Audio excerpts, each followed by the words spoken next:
Excel Techno School, Guruvayanakere, Venur. Admission open now. ಈ ವಿವಾದಾತ್ಮಕ ಹೇಳಿಕೆಗೆ ನೋವಾಗಿದ್ರೆ ನಾನು ಕ್ಷಮೆಯನ್ನ ಕೇಳ್ತೀನಿ. ನ್ಯೂಸ್ ಫಸ್ಟ್ ಜೊತೆ ಮಾತಾಡೋ ಸಂದರ್ಭದಲ್ಲಿ ನನ್ನ ಮಾತಿನಿಂದ ಯಾರಿಗಾದ್ರೂ ನೋವಾಗಿದ್ರೆ ಕ್ಷಮೆಯನ್ನ ಕೇಳ್ತೀನಿ ಅನ್ನುವಂತಹ ವಿಚಾರವನ್ನ ಹೇಳ್ತಾರೆ. ನಾನು ಯಕ್ಷಗಾನ ಕಲಾವಿದರಿಗೆ ಗೌರವವನ್ನ ಕೊಡ್ತೇನೆ. ಯಕ್ಷಗಾನ ಹಿಂದೂ ಧರ್ಮಕ್ಕಿರುವಂತಹ ಆರ್ಟ್ ಆಫ್ ಅಲ್ಲ, ಕೇವಲ ಹಿಂದೂ ಧರ್ಮಕ್ಕೆ ಮಾತ್ರ ಸೀಮಿತ ಆಗಿರುವಂಥದ್ದಲ್ಲ.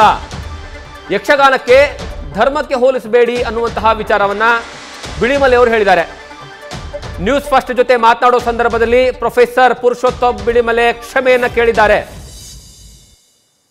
ಇದು ಬಹಳಷ್ಟು ಇಂಪಾರ್ಟೆಂಟ್ ವಿಚಾರ. ಅವ್ರು ಹೇಳಿರುವಂತಹ ವಿಚಾರದ ಬಗ್ಗೆ ನಾನೇನಂದ್ರೆ ಯಾರಿಗಾದ್ರೂ ನೋವಾಗಿದ್ರೆ, ಕಲಾವಿದರಿಗೆ ನೋವಾಗಿದ್ರೆ ನನ್ನ ಮಾತನ್ನ ವಾಪಸ್ ಪಡ್ಕೊಳ್ತೀನಿ, ಕ್ಷಮೆಯನ್ನ ಕೇಳ್ತೀನಿ ಅನ್ನುವಂತಹ ವಿಚಾರ ಹೇಳ್ತಾರೆ. ಮತ್ತೆ ಅವರು ಎರಡು ವಿಚಾರಗಳನ್ನ ಪ್ರಸ್ತಾಪ ಮಾಡ್ತಾರೆ.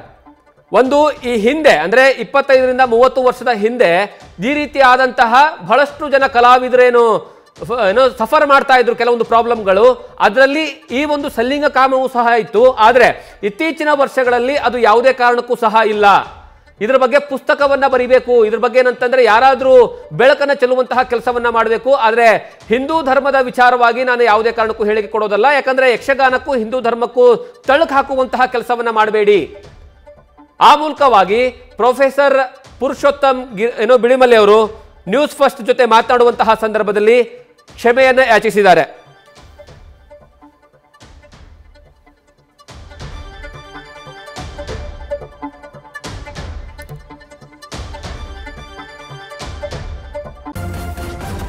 ನ್ಯೂಸ್ ಫಸ್ಟ್ ನಿರ್ಭೀತಿಯಿಂದ ನಿಮ್ಮ ಪರವಾಗಿ.